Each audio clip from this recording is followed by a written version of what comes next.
On est 3 étudiants d'Audencia Business School et on représente les Hallucinés, qui est une association cinéphile, et on est en parcours management et commerce. C'est une démarche qu'on a eue collectivement. C'est le sujet du handicap est un sujet qui nous tenait à cœur et on voulait faire passer un message dessus. Et on voulait surtout combiner notre volonté de transmettre des idées artistiques avec un message fort socialement.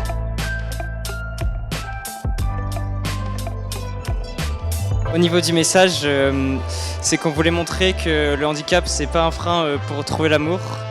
Donc c'était surtout un message d'ouverture avant tout, que comme quoi, sentiment de handicap, il fallait pas... c'était à cause des autres que l'handicapé pouvait se sentir inférieur, mais pas à cause de son handicap en soi, et que ça ne le limitait pas de vivre comme tout le monde et d'aller trouver l'amour comme tout le monde.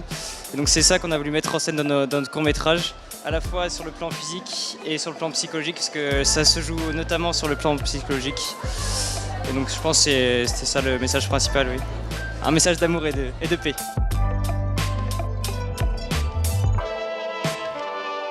En fait, notre court-métrage, il était très compliqué à tourner puisque c'était une relation par Skype et donc il fallait tourner à 2 endroits en même temps.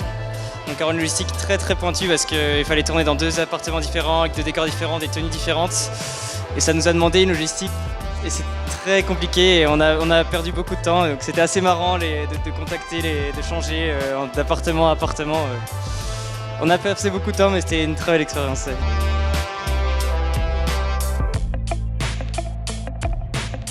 Je pense qu'on lui dirait de se lancer et surtout de créer un dialogue avec les autres et de casser justement ce mécanisme de distance qu'il y a entre les personnes handicapées et les autres. Mais alors que cette distance n'existe pas réellement, c'est une distance qui est créée socialement et je pense qu'il faut travailler sur ce message-là et cette distance. Et il faut créer un dialogue beaucoup plus solide entre les deux. Mais c'est pas seulement aux personnes en situation de handicap de faire ce pas-là, c'est un pas qui se fait dans les 2 sens. Donc.